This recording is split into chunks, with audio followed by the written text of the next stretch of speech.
Hello everyone, Sergeant Argybright here, and today we'll be reacting to Operation Barbarossa, Part 4, Reflection.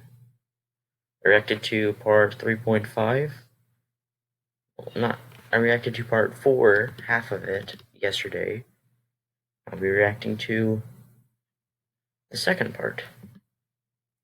I think, I had an idea where I would, kind of shout out my newest subscribers, at least until I get, once I start getting, if I ever start getting a bunch of subscribers, I'm probably not gonna do that anymore.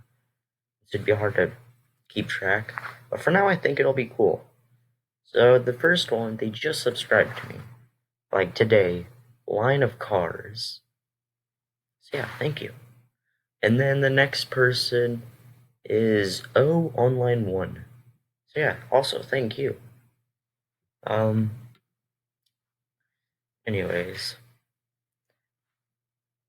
that was a lot of very interesting things in the last part. So I look forward to reacting to the rest of it. And if you haven't watched the rest of the series, I suggest you do. Links are in the description. Now, when talking about the individual Soviet soldier as compared to the individual German soldier, or perhaps the tanks and military vehicles, airplanes, artillery of both armies when they're being compared, what do you think most people tend to forget about the strength? Is he trying to lead him on to something? It sounds like he's purposely asking that because he knows he'll say something. Of either side, and really in terms of the training, combat experience, and simply military force, which side do you think bore the greater strength? I think the Germans definitely did on a man-to-man and tank-to-tank level. A lot said about the T-34s and the KVs being there that the German tanks couldn't penetrate and stuff, but they were very... Not all of them. The Germans did have some tanks, like the Panther, I think, and the newest, the Tiger, definitely. So yeah, Germany still did have some tanks. They still had tanks to contend with the T-34s, most definitely. They were very rare. You didn't see a lot of those. Oh, yeah, so that's true. The German tanks with a nice 5-man crew layout, good division of labor. For the most part, there were still some tanks that didn't have 2-man, 1-man turrets, but they were more the exception at this point, not the rule, unlike Poland and France. They definitely had a ergonomic superiority and everything to the Russian tanks that were most common, the BTs and the T-26s that the Soviets were often sending in without adequate support, infantry or artillery, and they would oftentimes just get destroyed by German infantry. Yeah, honestly, if I were the Soviets, I would just not send them in at all. Because at that point, you're just wasting, resources to run the tanks. And it would just be a lot better to just not send them in at all, unless you absolutely know it'll work. At that point, you're just wasting material and equipment and losing lives. They don't have to be lost. Um, and anti-tank guns and not even German tanks. So on that kind of individual level, I think the average German soldier had better support, had better equipment, things like that than the average Soviet soldier. The problem is that they were kind of fighting this motorized war without having the motorization to back it up. Where you have, a good, 20% of the German army is this mechanized force, and it's moving on quickly, and supplies are rushing to catch up with it. The majority of the rest of the German army is just infantry, just walking in. Yeah, and cavalry too. Germany had a ton of horses dragging their stuff. I think it's interesting. There was this myth that would always go around that Germany was this huge, mechanized and motorized force. But that's not really the case. I remember my grandfather, for example. He's a huge history buff. He he used to think that Germany was like completely mechanized, as well as many others. But I mean, I guess nowadays it's not really that common of a myth anymore. But yeah, that myth mostly comes from like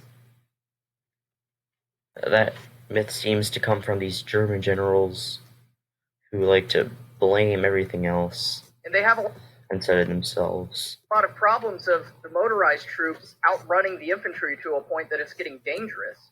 That the infantry is coming in to mop up, and they're finding significant amounts of resistance that was supposed to be wiped out by the motorized divisions, who are enacting these huge encirclements to where some of these Red Army troops don't even know they're encircled, and they're fighting back and stuff. So the coordination between the two arms wasn't always great. The other problem that happens is at the beginning of the war, the Germans are well supplied, everything's going great. As it goes on, that the thing I mentioned earlier of you only have supplies for this amount of time, then you're going to have to stop, and bring up more supplies. The Germans really feel that, and that really hurts their ability to move quickly and enact quick encirclements and things like that. And it's at that point that the Soviets are able to take a breath, organize themselves better, and create a better defense to where as the Germans move forward, each time they stop, they're meeting more and more resistance with the Soviets being able to get better organized. So the Germans definitely start out with an advantage, even though it's not a numerical one. At the beginning, that very much wanes over time as this thing goes on longer and longer than they expect it to. Whereas as they're pushing towards Moscow, they're pushing towards the Soviet areas of supply. The Soviets are getting supplies faster, and it's taking longer for supplies from their jumping off point to get to them. That's true. I also haven't really thought of that before. No, it's something it's one of those things where like it's something obvious that you feel like you should know, but it's just something you haven't really thought of before. And so you kind of see this swap throughout the campaign of who is really in a better position. And it's from the Germans really just biting off more than they can chew and continuing to do things in the exact same way when they really should at least alter it somewhat or change their definitions of victory or say let's stop here and then maybe resume or something. They just think no, we're taking the whole country during this operation. We're literally going to keep trying until we physically can't, and that causes a lot of problems for them. About Russia, And that causes a lot of problems for them. well, when talking about Russia during the Second World War, the famous Soviet saying, quantity has a quality all its own, comes to mind, especially in regards to the Soviet Red Army. Did this quote, which is perhaps falsely attributed to Stalin, what do you make of it? Is it an accurate description of the way that the Russians fought against the Well, let me hear that quote again. which is perhaps falsely attributed to quantity during the Second World War, the famous Soviet saying, quantity has a quality all its own, comes to mind, especially in regards to the Soviet Red Army. Did this quote, which is perhaps falsely attributed to Stalin, what do you make of it? Is it an accurate description of the way that the Russians fought against the Germans during Operation Barbarossa? Generally, when you're talking about the two armies in a single place fighting, you tend to have fairly equal, and this goes throughout the war. The Soviets will mobilize and lose more troops throughout the war, but typically on an engagement basis, engagement to engagement, you have about the same amount of troops and tanks in a given area fighting each other at one time. So you see the Yeah, and the reason why this myth comes about is because the Soviet divisions were actually a lot smaller than the German divisions. So if you look at it from a division versus division standpoint, it looks like the Soviets have way more divisions and therefore way more troops. But in reality, the divisions are just smaller. So that's kind of where that comes from.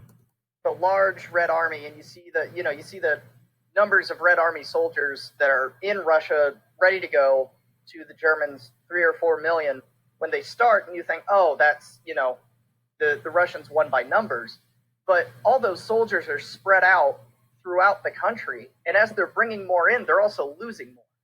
So it tends to be about the same mass fighting each other, and it wasn't this whole, the Soviets overwhelmed the Germans by numbers thing. Yeah, because exactly. those numbers weren't ever there at one time. It's soldiers being lost and soldiers being brought in. Same thing with the Germans. So it tends to be kind of an equal number on the field at one time. And where you see kind of the quantity versus quality thing is in vehicles, tanks, trucks, things like that. They're able to crank those out at a significant speed to where they can outproduce the Germans. The tanks they're making, a German tanker would look at and go, this isn't something fit for fighting in. They're very crude and things like that, but they were able to produce them in incredible numbers to where they could continue to keep troops in the field. They could have a higher percentage of tanks ready for battle, and a commander didn't have to worry about, okay, what percentage of my force do I have in the repair depot or is knocked out and I can't get replacements for it, things like that. It's only really towards the end of the war that you see the Soviets have a massive, like 44, 45, a huge numerical superiority over the Germans in their offensives and things like that. So for someone who was on the ground looking around, they wouldn't feel like the Soviets had a ton more people because they're spread out and guys are being lost as more are being moved in. Also, another thing, another place where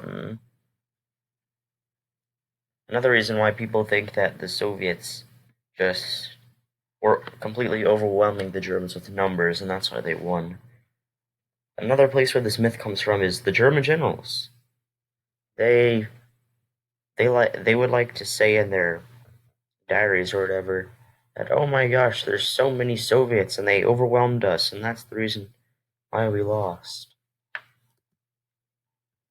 Well, as everyone listening goes over to your YouTube channel and checks out the 3-part series that you've done on Operation Barbarossa and continues to read and research about the campaign as well, what are some things you think that people often fail to remember about Operation Barbarossa? Maybe perhaps things that you didn't mention in your YouTube series. Well, the first thing that comes to mind, and I did mention quite a bit, but one thing that always baffled me was the fact that there is no backup plan for this. That this thing either succeeds or we're really in trouble here, or we continue next year or something.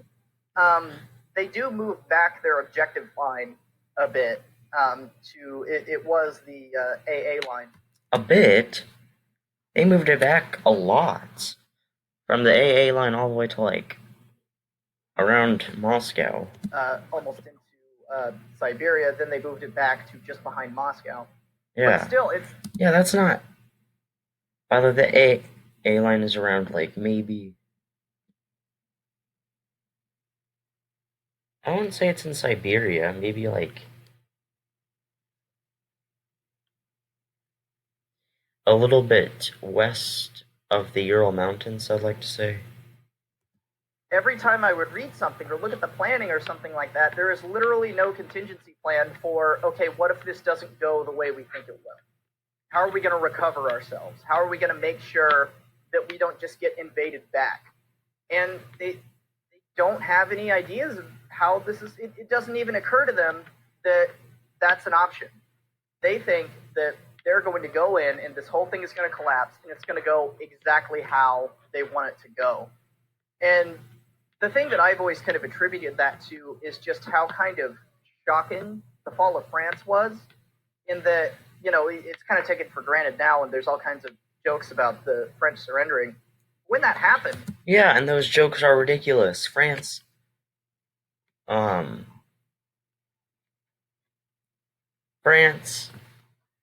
they have literally, like, the best military record ever. By military record, I mean they have the most amount of battles won. So yeah, good job, France. When when the Germans first went into France, people were almost taking it for granted that it was like, oh, they're going to redo World War One again. The Germans are going to get stopped. It's going to be this whole thing. We're not looking forward to it, but we know how it's going to go. And then that's not what happens. The Germans march into Paris, and then the French surrender. Yeah, it's crazy. Like it is sort of taken for granted how amazing that is to people. You have this giant power with like one of the most powerful militaries in the world at the time, and has this huge colonial empire was just destroyed by a country that just lost World War One And the whole world is within utterly like 6 weeks. And I think that had kind of an effect on the German military in a way of that in World War One they couldn't beat the French, but they beat the Russians, even though there were other factors at play, and Yeah, Lenin's revolution and all that. They still beat the Russians. So they go, we just did the thing that we couldn't do 20 years ago, and I can't believe that we did it. Let's go do the thing that we did 20 years ago and won, and it'll be easy, you know? And so I think that's the way that they're thinking. And because they did, yeah, that makes sense, I guess, the from their impossible point of view. in taking down France, there's no possible way they're going to screw up taking on Russia. Because even last time they were fighting on two fronts. Now, I mean, they have Britain there, and they've been fighting the Battle of Britain, but for the intent and purpose of most of it, they're going to be fighting on a single front. And they did it while they were fighting on two fronts in World War One. There's no way this thing's going to go wrong. And once it starts going wrong, they're almost in denial of it being okay. We've missed our deadlines, but still, it's just going to be a little bit from now. And then it's the rainy season. We're kind of gonna be bogged down, but once it freezes, we'll just go out and we'll finish this thing. And it's never really, oh no, we've gotten into something that we can't really end. We're really in this thing that we can't finish on our own terms. Maybe we should try to do something about it. It's just always, no, we're gonna win in a little bit. Like it's not gone exactly to plan, but it's still gonna happen. It's still gonna happen.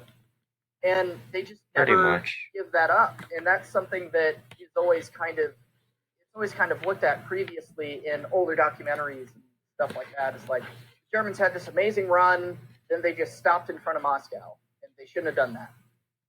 And they were going to win anyways, but they're having significant problems, and it all kind of stems from this idea of, and these problems are like completely ignored by a lot of people. Don't worry about it. They're not putting the planning into this that they should, for if something bad happens, or to take it on as if it is this big thing that they need to. They're taking it on as this, it's just the Soviets. We don't have to try very hard. Do you think it would be fair or unfair to say that there was this kind of swagger or even racial superiority complex that existed in the minds of the German soldiers in Operation Barbarossa? This idea of due to the rapid successes of the Blitzkrieg campaign, certainly the fall of France that you just mentioned as well, that Russia is going to be a piece of cake. Absolutely, and you see that from the top and the bottom. You mentioned the racial aspect. Way back when Hitler's writing Mein Kampf in the 20s, he's talking about how the Soviet Union is the bastion of Judeo-Bolshevism, like the source of all evil in the world, and it needs to be taken out by pure Aryan Germany to make sure that they're... Okay, stop saying Aryan.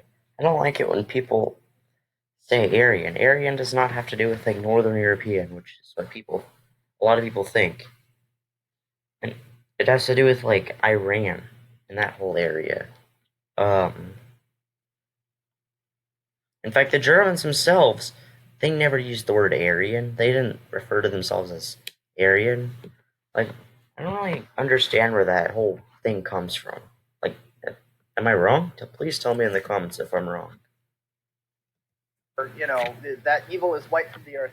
And you see how seriously they take that in things like the criminal orders that kind of make it into this no quarter asked, no quarter given war of shooting commissars, of starving POWs to death, really showing the Soviet people that, okay, you can either fight back or you can be killed by the Germans. And it kind of gives them this extra resolve to know that the Germans are basically planning to wipe them out. They're making it very obvious of this. There's also, and because they're kind of forced to. The Einsatzgruppen squads that were not used in the West, but were used in Poland and in the Soviet Union, showing that this is really a racial cleansing kind of thing. And it all does get back to this the Nazi ideology and this superiority of the Aryan race, and how, these are just Slavs. Like, how hard can they fight back? How can they beat us? Regardless of the factors at play, how can they do anything to stop us? We are the superior German.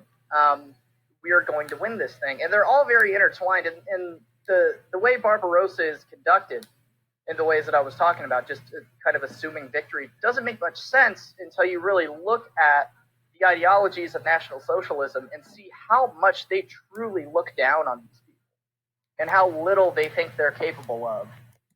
Yeah, and I talked about this in the last video, how Germany was purposely ignoring the Eastern Front later in the war because they thought that they were superior. And then it starts to make sense of like, oh, this is just like clearing out an infestation to them. It's not, this isn't a major war with a major top tier power.